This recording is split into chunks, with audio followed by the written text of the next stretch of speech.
Hello, Spacers. This is Atlas, Berserker of the Acers. I need the audience to share our story to anyone you meet. One, to increase my standing for promotion. And two, it'll help our group share our story through the planetary system. We love to see our supporters and backup from everyone who watches. I'll hand you over to Nathan. Hey guys, thank you for watching and supporting through following, subscribing, Patreon, and even just watching, listening to the show. I hope you enjoy this episode, and make sure to leave any thoughts or questions in the comments. Until next time, Spacers, thank you.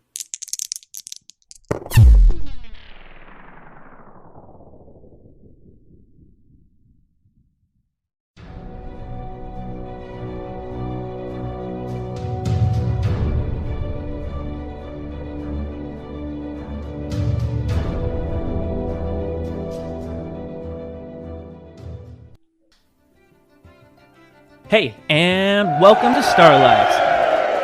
These are your hostess with the mostess, me being the mostess, Isaac Yorks, and we are finally on the C2, still on Vindicus, getting ready to figure out how we're going to get to Enduel and so much more.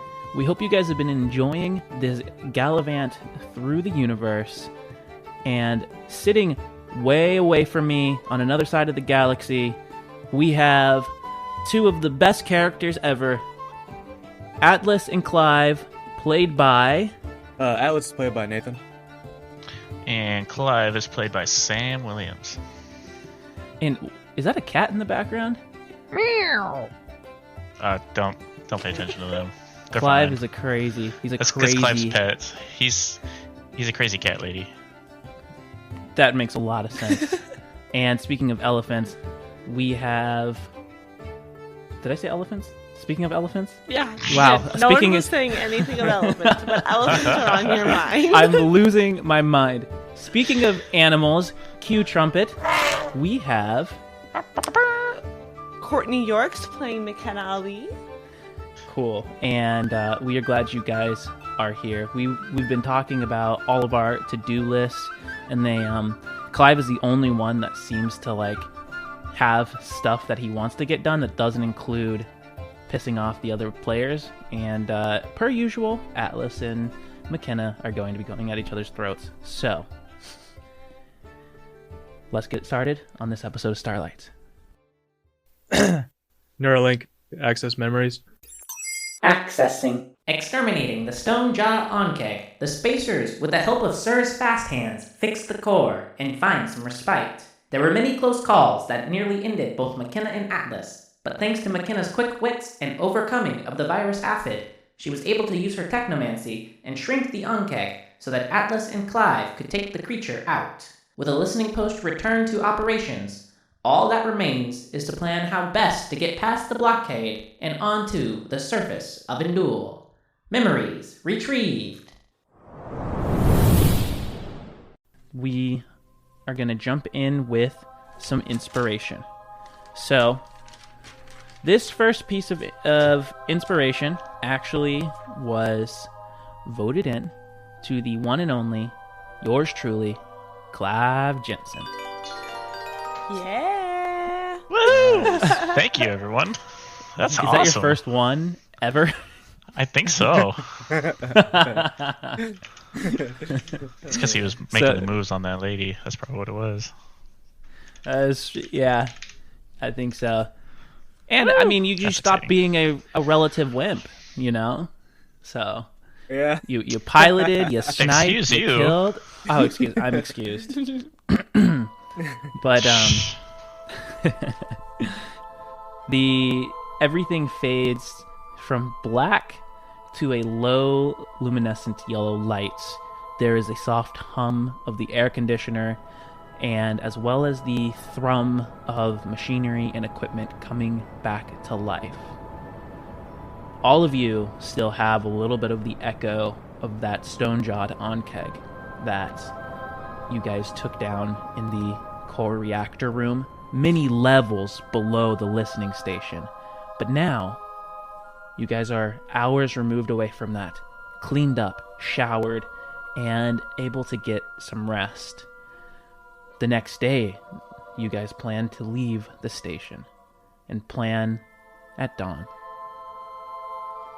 So, Night comes, night goes, and you all eventually wake up and make your way back into the central waiting chamber where flash-dried food is waiting. Dr. Hoffer, Dr. Montgomery are there. Sir is there as well, and he is dressed and ready to go as you all start to make your way in. Dr. Montgomery is the one who thanks you.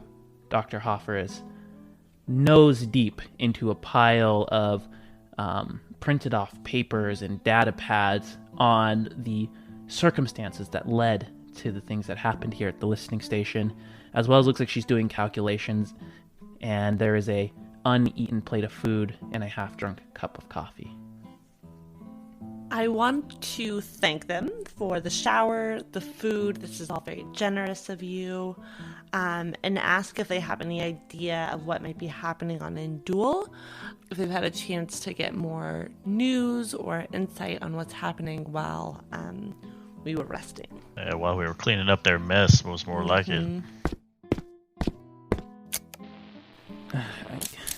You don't have to say thank you. I mean, we're the ones who are thankful. Dr. Montgomery comes up to you and she says, I've been trying to sift through everything that's happened. I've been in the dark for quite a bit of time. It doesn't look like the invasion happened. Well, it must have been, looks like about 2 weeks ago. And from the information that I've gotten, that I've been able to pick up from wayward signals out here, it's garbled at best, but it looks like they came using the hypergates. They were able to move into the system, which would mean that another hypergate somewhere allowed them passage in, unless they have some way to send a fleet of that size on their own. But orcs are a scattered species. It's hard to imagine that they would come together and be able to build something like this, and as well as that, and no one know. Now, as for signals outside of Enduel, it looks like they stop shortly after. Like something's jamming the signals. Like, not getting much out from it other than the initial waves of information. But and she turns this pad towards you and pushes it towards you guys, and you see on the front there is a picture of a silver flag, like the kind of flag that would hang almost in like a throne room, where it's really long and it tapers down into a point. Black lines run along the edge, kind of like an embroidery, and the middle has a eye. The eye itself has this red kind of flame. The flame juxtaposes against the silvery nature of the flag, and she says, people are calling them the burning flag, but it looks here that they introduce themselves in the comm signals as the Pelagium Pact. I don't really know much more than that, so I did overhear that. If I'm correct, I thought I overheard that you might be heading that direction. If I could give you some advice, that seems like a bad idea. Do we have, is there any idea or heard anything about who or what might be leading this invasion? Or does it seem like it's all just scattered? I don't have any clue, I'm sorry. I mean, scattered forces coming together to take down the FRA? No, they're a coalition. They're well organized. Well, it's like you said, a bunch of scattered mercs coming together seems very unlikely. There must be some bigger power in play here. She goes and scratches her head and says, I know we've had issues with rebellions and other such things in the Federation before, but they've all been small, scattered. Most of the forces, that's what all our conflicts have been on, are skirmishes of ideas or skirmishes of things that want to break off, but the Federation's been united for a long time. There is no great enemy. Well, there wasn't, at least until now. That's true. I mean, who knows? I guess it could be someone on the inside too. But I don't think we're gonna find anything else out here. Atlas, do you have a way to connect with anyone from the Aecers on Enduel? I might possibly. Dr. Montgomery shrugs and says, like I said, there's some sort of jamming going on there. Likely you're going to have to break through what I would guess is either a blockade onto the atmosphere to make contact. In or out.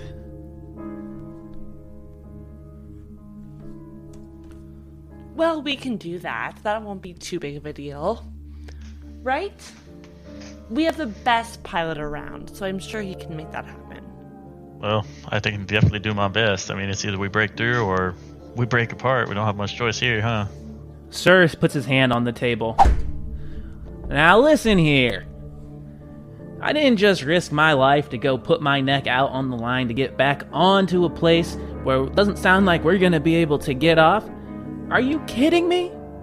We're a great team. Look at us. Now we can just go jump on into, what do you call that? The C4 and blast on off out of here. I got contacts over in XR2. Jobs that we can do. I mean, Christ, come on, guys. Okay, first of all, sir, it's the C2. Okay? If you're gonna get on my ship, you're gonna call it by its proper name. Second of all, this is your only way to get off of here. I don't think you have much of a choice. Unless you want to wait for the next ship that's coming around. Alright. You're not wrong. You're not wrong. I'll give you that. I guess beggars can't be choosers. Damn straight. Now, if you excuse me, I'm going to go make sure the ship is all in working order before we decide to get out of here. One question. So you said Ogma's a gas giant. Is there anywhere... So I imagine there's no, land to land on, but is there anywhere to, touch base near Ogma that we might get some kind of reception into Enduel? No, I mean... Look, the reason why we built this out here is Vindicus is out of the way. Mm-hmm.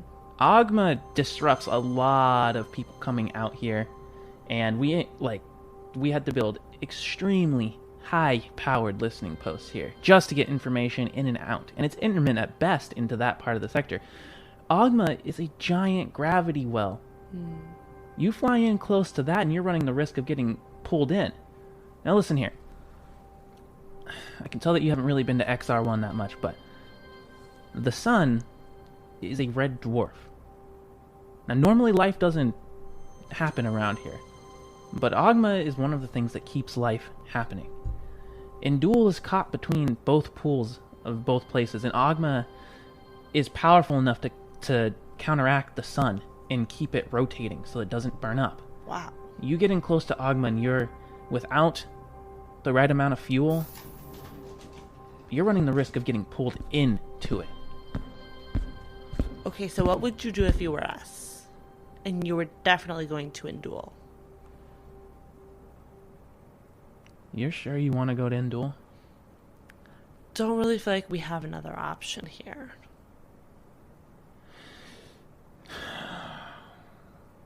She rubs her jaw and, well, you would either need to go around the blockades, which would take you weeks, most likely, to do so, and you're running the risk of running into patrols. Or you would need to enter through Ogma's side, and that's going to be difficult at best. Have you ever heard of the Gambler's Nest? No, but tell me more. And when she says that, you see Sir go, gosh, dang it. And he stands up and kind of walks over to the side and starts pouring a glass of whatever and kind of is being grouchy over there. And Montgomery gives him a long look and looks back at all three of you. It's a den of thieves, a den of criminals. It's a bit of an open secret. And as it goes, they're allegedly located in Fox Pass. It is a space station within a colorful nebula. Very hard to reach. But if you can, that's the kind of people that you would need to get in and out of a planet that's been blockaded. So we're looking at Like almost a 2-week journey to get there? You could try and punch a hole through. You guys don't seem necessarily opposed to that. But if you're asking me what I would do, and I had to go to Enduel, I would get the help of somebody who knows what they're doing. Well, Atlas fits in really well with criminals, so I'm sure that it would be a great fit for him. Clive, what are your thoughts? Well, I definitely don't want to get too close to Agma. I don't think that's a smart play. I don't think we have the ship or the fuel to be able to fight against that sort of gravity. And I don't see any other way to get into Enduel, so this den of thieves, whatever it may be, it might just be our best choice. And you are right, we do have Atlas with us. Everybody knows the Acers, so we might be able to use that to our advantage. Dr. Montgomery does kind of looks like she's been trying to decide whether to say something or not, and then she finally does, and I'm gonna guess this is a no, but there are signals coming from Varashta looking for recruits for the FRA. If you guys are interested in joining the Federation Republic Army, that might be an option, but I kind of guess that that's probably not your speed. I mean, I would look real good in a military uniform. No. They probably don't got one to fit you. Oof. You know, sometimes it's good to make bigger and better. And so they would just have to make one to fit me. Is bigger always better, though? Yes. Well, if we're talking about credits, bigger is better. But I think that your friends, and I tend not to agree with Clive all the time. Mostly because he's almost as good looking as me. He's almost as handy with a blaster as me. Quiet you. I'm talking now hold here. up. I'm talking here. But I have to agree. He's a step ahead of me on the draw here. I think a definite no is a good answer. But I mean, it would be much more efficient in terms of getting into Enduel. And Clive, you're a good shot. I mean, we could join and then fake an injury or fake sick and leave the military. Atlas, you're being awfully silent. What are your thoughts? I was trying to run down all the options that we have. Also, I'm trying to figure out how we can get in contact with an informant there, and then see what the situation is. But if the signal is being disrupted, then that's going to be the best bet for me to figure out what's going on down there, and then my informant may or may not know how to just land where we need to go. No or a yes to the military, or a no or a yes to the Fox Pass? I think the Federation would be somewhat difficult to, at least in my case, to get into covertly. They do keep files and tabs on everyone that's in the, or has been in the military. And if I remember correctly, they're not a big fan of synths, are they? That is a good point. Well, you Mhm. know, And what happens you if they all- find out about CISA? Ooh, I tend to... You didn't think about I that, did seem you? to have forgotten that I have a son. But it also is not great to involve a child with thieves. So now that I do consider that, maybe military is a good option for him. It would straighten him out well. Well, now hold on. Okay. Listen here. To reason. Alright. Sir walks over and takes a long sip of his milk. You need to straighten out the boy. You guys need an informant. You're also in kind of a hurry. I think Varashta is a great idea. You all can argue about whether you want to join the FRA, if you want to find an informant, and at the same time, I lost my beauty, the Arctic Fox, and my crew. Now let me tell you what, nothing like hard work on an interstellar journey will straighten up someone. I'm in need of a crew member. You're worried about him getting taken for being a synth. I love synths. Matter of fact, some of my best girlfriends were synths. I'll tell you what, I'll take Seesaw off your hands. He'll crew. We'll keep in contact with you. I'll even have him write you letters, sent the old smell snail way.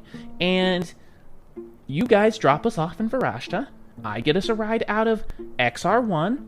Seesaw's safe. He's with me. We are making business deals. You guys can decide how you're going to get into Enduel, and you don't have to worry about me as deadweight or Seesaw getting in trouble. I just want to clarify what you're offering here. You're offering to take my son away from me? No, think of it as an internship. I'm sorry. I made a promise to Seesaw to bring him back to his sister on Enduel, and that is not an option. And if you bring this up again, I will punch you in the face.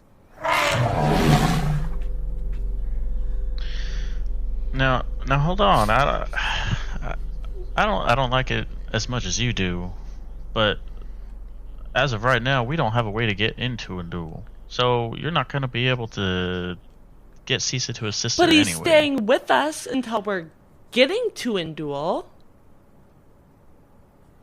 Are you seriously implying that I give Cisa to this man that we met barely a second ago and is half drunk right now? Now look, drunk, this is milk. And giving... Who helped us survive. Thank you, Clyde. No. I'm not even going to entertain this idea. I'm sorry, Cisa's not going with you, and I pull Cisa and we go to the ship. You don't have to be so rough. What does Cisa want?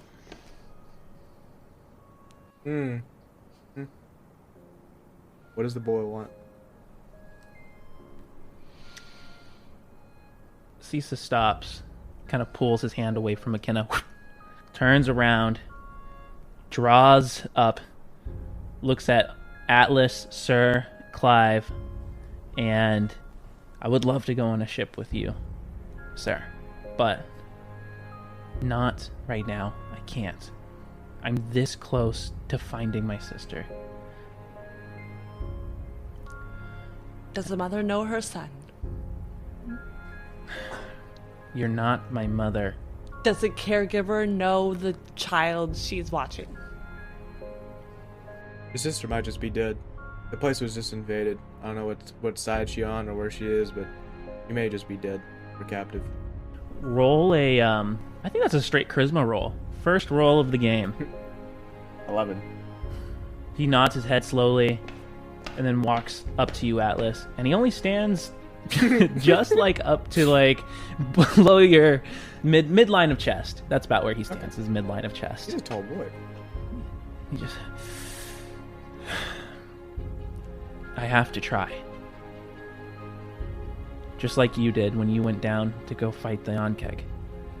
You didn't run away from it. I'm going to find her, dead or alive, and I'm going to try. Because that's what you would do. I'm gonna look like such a bad person. So Atlas is gonna grab him by the collar and like slam him against the wall. And then Atlas is gonna get like real close to him and have like his eyes like glow red. Do you think you have the resolve for that? If your sister is captive, she's dead, do you think you have what it takes to get to her? Because we're not gonna do all the work for you. Roll an intimidation roll. 5. I want to assist Seesaw. How so? I want to stare directly into his eyes, and I want to just say in a very firm voice, you can do this. You're assisting his roll, so we'll take 2 off of Atlas's DC. Atlas rolled a 5, so it's a -2 to a 3, and Seesaw rolled a 4. Seesaw attempts to push you, and when he can't move you, he doesn't stop. You can see his like arms kind of shaking, his face kind of turning red as you blow the smoke into his face, and then the smoke coalesces around him and falls down because the smoke is so heavy. I will do whatever it takes. I'm this close. He's shaking. You can tell he's scared. You can see goosebumps on him. But he's making unbroken eye contact with you. Atlas will slowly put him down and then kind of like kneel down to his level. So he's like eye to eye still. Alright, then I'll help you. It seems like you actually have the resolve to help out your family, so if you need my assistants just called for me. And then Atlas will give him his, like a link, give him a contact basically to Atlas. And then Atlas will just walk away. Feels it ping. And you don't see this because you're walking away, but Clive and McKenna see this, and there's almost this like dumb, shocked look where his eyes get wide, like, holy shit, did that just happen? And then he kind of shuts his mouth, stands up straight, still shaking, almost walks past McKenna, stops, looks at her, and says, "Thank you." I don't say anything. And then he keeps walking. Well, Gon's left tit. I look at him. I don't even know what just happened. I look at him like, now, do you understand what I've been dealing with for the last month?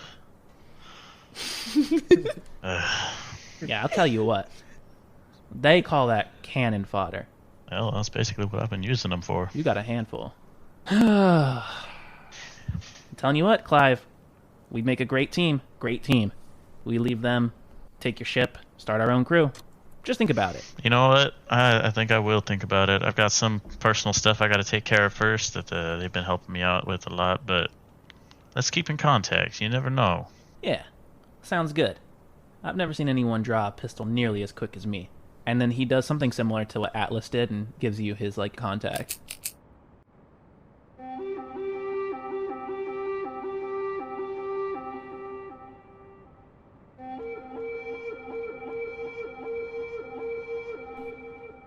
Clive, can you roll a die 100? 60. As you attach to the listening post station to boost the signal, there's a ringing. It continues for a little bit, and then finally, someone picks it up. Lagarty Private, calm, verify. This is Atlas Kashin. The Kashin family? Yes. To what do we owe the pleasure? As it so happens, I'm near Enduel as of right now, and I heard about the invasion. Do we know what the Acer's standpoint is on this, and like what the decision is if we're getting involved or not?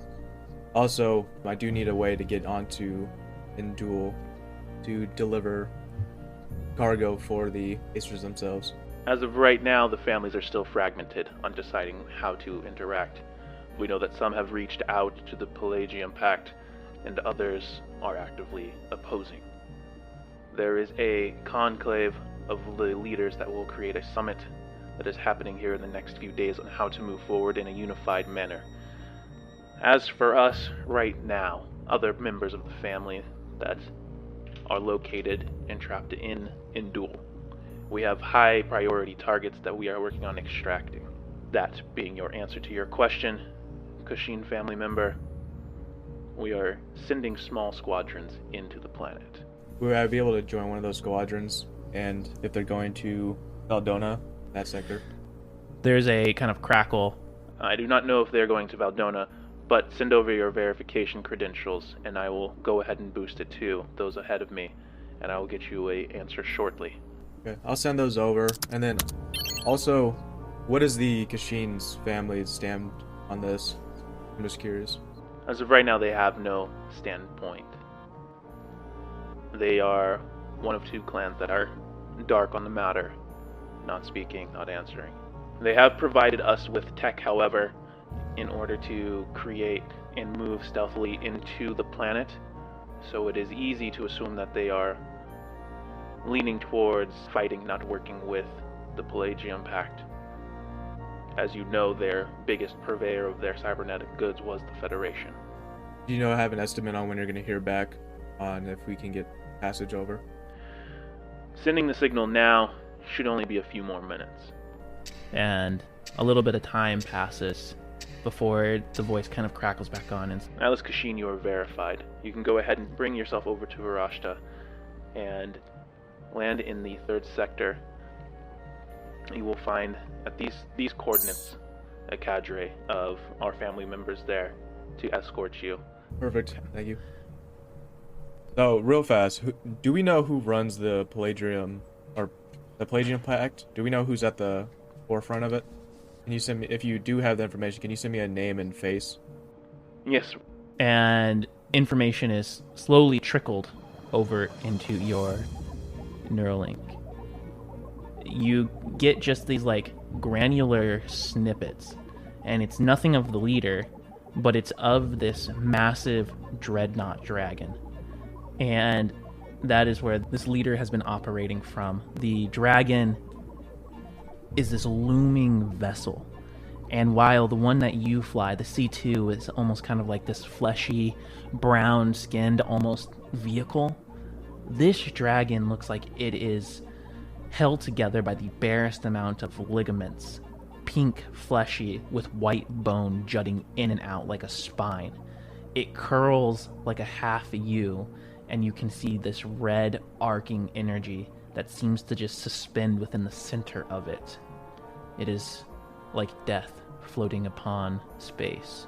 The leader only goes by the name the Chieftain. That is not a name he has given himself. That is how he's referred to.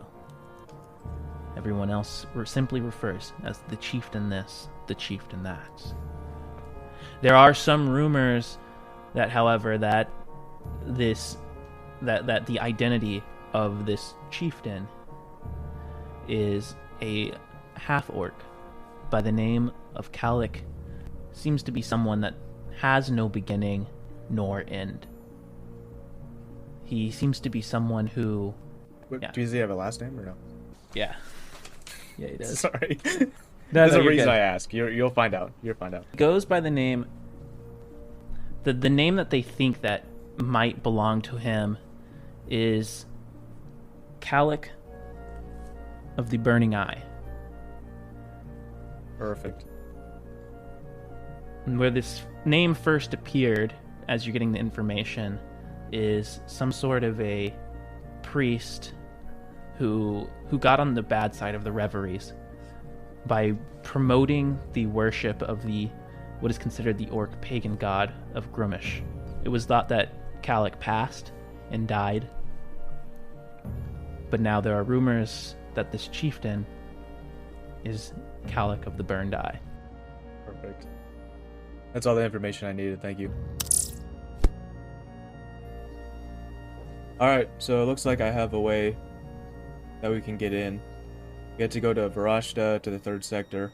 We'll be meeting with a cadre of some of the Acer family, and then they can get us down to the Enduel. Fantastic! I mean, seems like the less fun way to do it, but I guess I'm in. Don't worry, we're just treating one criminal group at Foxpass for another at Varashta. You'll have a lot more fun on the planet. Sounds like it's kind of a shit fest down there. Whew. Well, if everyone's finally ready to go, the ship is looking, well, as good as she can. I'll get her started up. Everyone say your goodbyes to the doctor or whatever you need to do, and let's get out of here. Well, I don't need to say goodbye. I can just say that I am glad we're not going to Fox Pass. I got too many loose ends there.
Dr. Montgomery, before we leave, I do want to invite you to come and get off of here. because this seems miserable, and you seem miserable. I've seen better days. Go ahead and make a charisma roll. 17. You seem to make a really good impression on her. She warms up, and she kind of lets this exterior drop, this I'm holding it together exterior, and her hair just seems a little bit more frayed. No, I'm gonna stay here. This is my life's work. It is miserable, but I can't just walk away from something when it gets hard. If you ever change your mind, here's my number. You have a friend in us. As you are starting to leave, she goes, McKenna, Yes. I wasn't gonna say anything.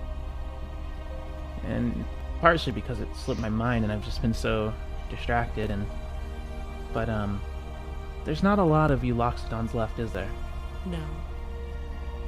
No, I actually haven't seen anyone like me since leaving.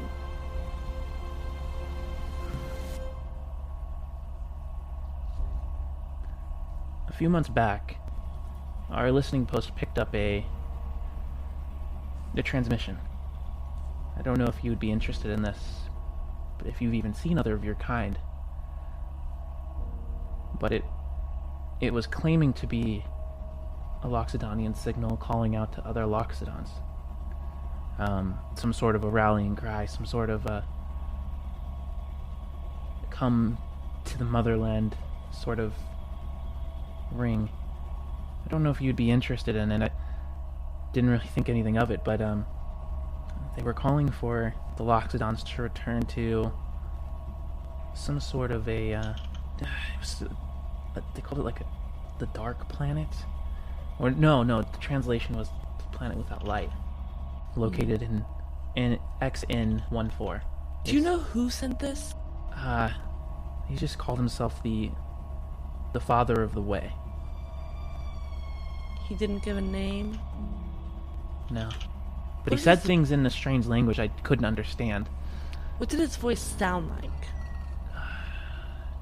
Deep, kind of brassy, like it made the speakers reverb. Like if he was in a room talking to you, it wouldn't be so loud. It would be hard to understand him because his voice was so low, something like that. Can I do a history check on that? Yes. 5? Male Loxodons in general tend to have very low voices. One more thing. Did he say where on this planet, when on this planet? Was there a date to be somewhere by? Or was it just a calling for all Loxodons? It was just a calling. Like I said, I couldn't understand most of the things being said. And then when was this sent out? It was And just is a there few a way months you back. can send it to me? No, I didn't record it. It was like if you had a radio signal that you were just capturing.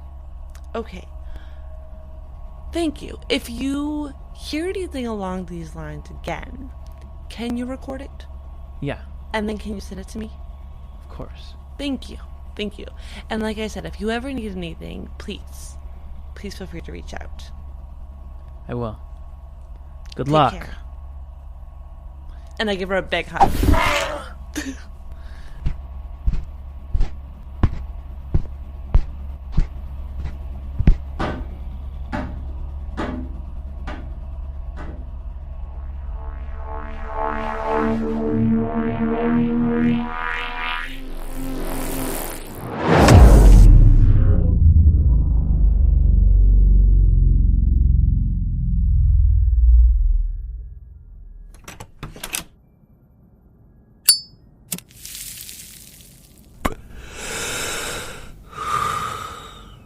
He is going to use the Stock Shard, and I will try to use it on Calic the Burning Eye.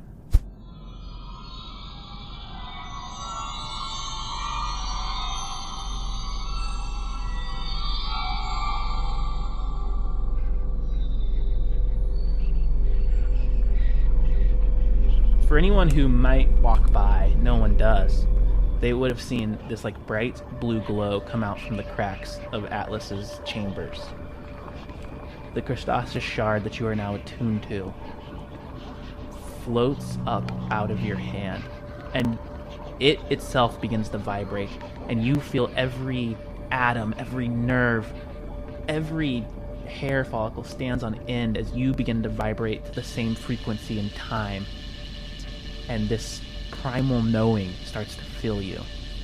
The Crystha's shard is only about yay big, but it seems to grow to an infinite size until it moves around you and completely has you cocooned within. And you are cocooned within this shard. You can't tell if it's real or if it's in your mind, but it doesn't matter because shadows begin to move across it, kind of like going around you like a tornado, until you are no longer within the ship, but floating in space, watching almost this movie unfold before you. You see this half-orc. He's a child. Not handsome, not ugly. Very, very common, gangly, playing on a field. Just like any other child would be. You see other kids playing around him, but this child, Calic, is playing alone. 2 tusks just barely come up out from under his lip, and the start, even though he is 10, of a full beard has already begun to sprout. You look around, and you are struck by the orange haze that fills the sky. You smell, and it's like your lungs are filled with the most potent of cigars. It almost makes you cough, Atlas. But these children are unaffected. And that's when you notice that this playground has no grass. It is barren. It is cracked dirt. You can see shaggy mutts eating dead birds. There are children, however, not caring, playing in a park. This park consists of broken vehicles, slides that have been ramshackled together. Some children are missing arms. Some children look like they have not eaten in a long time. It is very clear, however, that they are doing as all children would do. Being themselves. And that includes a pair of orcs who come up to Calic, who is drawing with a stick in the dirt. And they proceed to yell at him, beat him, steal something from him. And then it shifts. We see Calic older as he's getting ready to join what looks like some sort of a mercenary corps. He's still gangly, but there's a little bit more muscle on him. One of the teeth is broken from many fights. And you see that Calic is turned away from the mercenary corps. You see that he's unable to join. He's laughed at for his weak nature. And then it shifts to him having a vision one day, up on a mountain of trash and rubble, looking down upon this ravaged planet, wherever it is. And he falls to his knees as you look past his shoulder into a murky puddle. In the puddle, there is an eye. The eye is nearly on fire. There seems to be this like tremoring, this vibration. You can't understand what's being said, but it's like a knowing. Calic, prostrated, crawls up to the puddle and puts his hand in. And when he pulls it free, he pulls free a shard of some sort of crystal that looks extremely similar to the Crystha's shard. The eye blinks from within the shard, and it leaves in his palm a burned visage of it. The next time you see Calic, he has now joined the ranks of priesthood, and he is talking to people, orating to them. Then it shifts to him making his way to other planets, to other orcs who maybe know nothing of Grummish.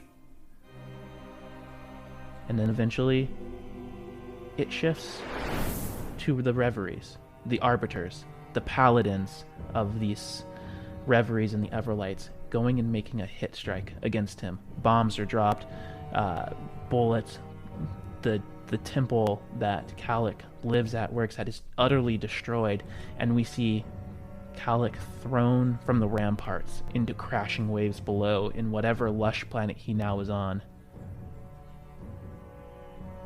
And then we see his rebirth as he pulls himself from the waves in the wake, seeing everything destroyed.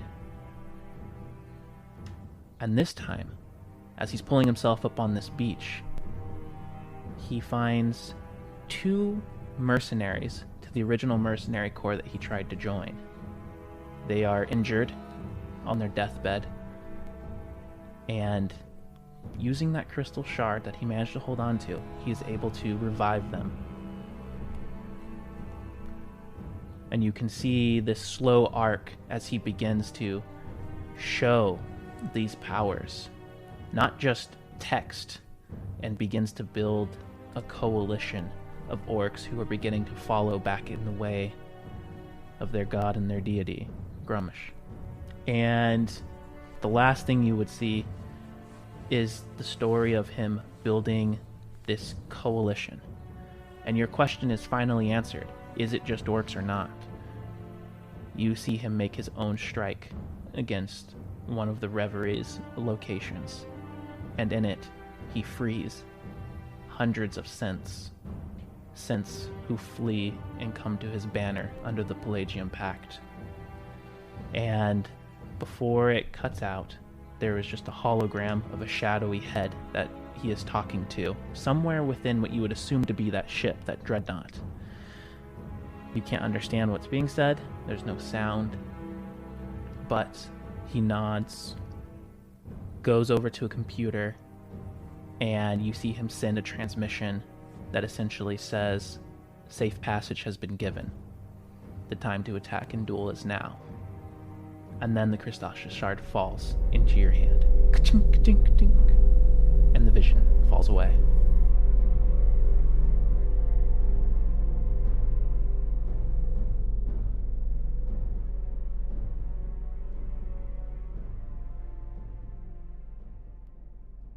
I'm speechless. I should have used this thing a long time ago.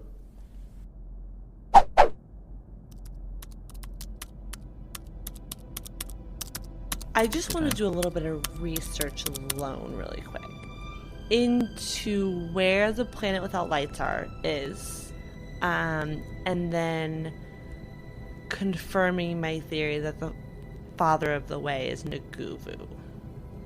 What would you like to do to... Can I just Google search planet without lights? Yeah. See what comes up? So you're going to do that with a culture. 19. So you're kind of we'll call it oogling so we don't get in trouble. So you oogle for the planet without lights. And you get a ton of references to planets without lights. We hear about planets where the suns have died and there's nothing out there. You have planets where there's some sort of mass, with an event horizon that is reflecting light. But then, as you would know, this is why it's really important to travel by hyper lanes of the hypergates, is there are planets that do exist that don't move around the sun anymore, that are effectively completely shrouded in night. So can I look up that in conjunction with Loxodons and the path? You find your way to a very archaic subsection of a subsection of a subsection in the Oogle search. And the closest thing that you can find is a old poem, one that you would have sung as a kid while playing, but it essentially is the reference to the homeworld of Loxodania in the anticipation of when the sun would die. As you would know, that one of the demise of the Loxodons was that they believed in ends and finality, and so many of them refused to leave when the sun in their world went out. And so in this poem, it refers to this world with light as the coming of the dark world. Okay. And then the Father of the Way. Are you trying to assume that Naguvu is the one who would be that? Yes. Then you're going to make an insight check into your understanding of Naguvu. 20. The Naguvu that you knew in the beginning was always someone who really believed in his own skill and what he was capable of. The Naguvu you knew at the end was one who was inflated with self-importance, ego, and would have no problem calling himself as the Father of the Way. How are Loxodons getting to this? Like, a path, a way that Loxodons are getting back to the homeland? 16? Like, actual images come up of old Loxodonian, like, reliefs and stuff like that, and carved artwork, and most of it's in conjunction with the reveries, why this is not a good religion to follow, sort of blah blah blah. But the images that are often shown are often of Loxodons all kind of around some sort of like diamond-shaped geometric object, and that almost has like light waves coming off of it. Trunks are prostrated up, and you see a lot of images like that that are in conjunction with this, your way of combining like the way in.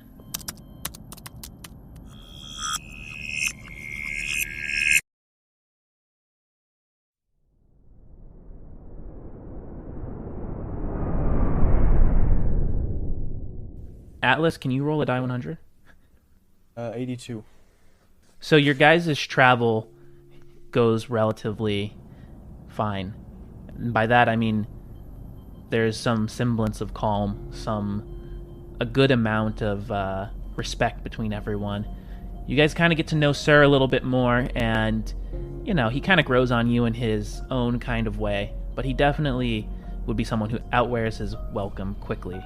On multiple occasions, you have to tell him to eat only his rationed amount of food.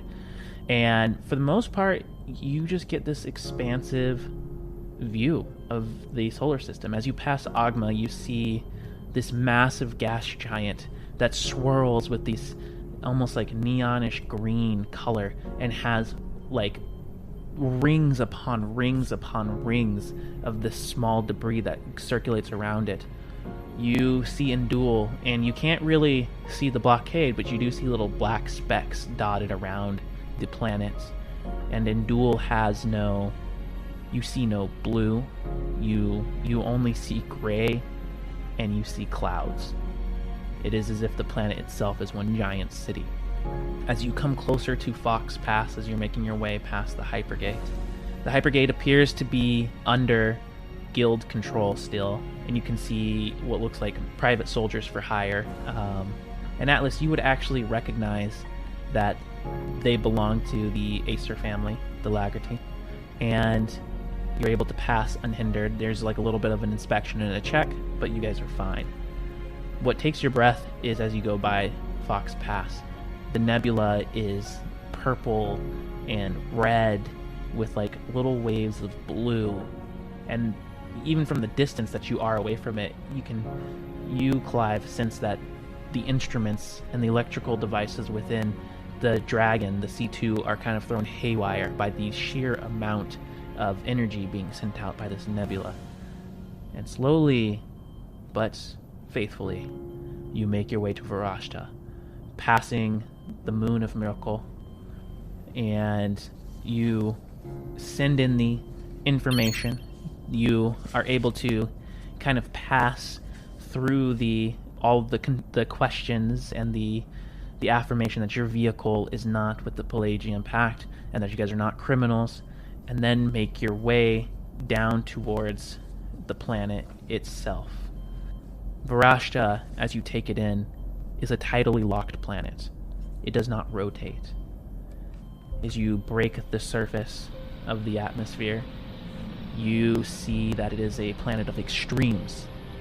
The side that faces the sun is a barren wasteland, sand dunes, rocky expanses. Nothing exists there. And on the far side, you can't really see it, the dark side, you can just see the edges of a frozen tundra. Every city is built along this Goldilocks twilight zone that goes around the midsection of the planet. Just a few miles, really, to the relative grand scheme of the planet where life can habitate. You see beautiful cities that are built in conjunction with amazingly lush forests that exist within this twilight belt. And Clive, you are rocked as you bring the ship down, and you can feel this like tumult of wind that carries the warmth from the hot side of the planet over to the cool side, allowing water to exist. And you can feel it almost as if the dragon skin is yours. You pass through these strong winds and come down to a city located near this beautiful jewel of a lake. All around you can see ornate wealth. You can see gray squat buildings, however, that are built around this private expanse that belongs to the Lagarty family. And as the dragon touches down, a huge cadre of vehicles come out to inspect and meet those of you who are part of this C2. And with that, I think that is probably a good place to call the game. Alright. Well done. Yep. Okay, crazy. This is, Yeah. oh my Crazy. gosh. I feel like we say that before every next episode. Yeah. You do say that before every next freaking episode.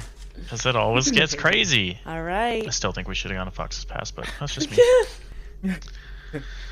I mean, that was actually a pretty cool encounter. I'm not gonna lie, that would have been really sick. I also love that I did not plan for this. You love what? I didn't plan for this. Oh, to go to Varashta? No, yeah. Oh. I thought 100% you guys wouldn't go all the way over there. Thank you for listening to this episode of Starlight. If you enjoyed this, please like, share, subscribe. For early releases, exclusive RPG content, and other bonus material, check us out on Patreon at patreon.com/starlightadventures. And to reach us for questions to be aired, email us at thestarlightadventures@gmail.com. See you next Tuesday, Spacers.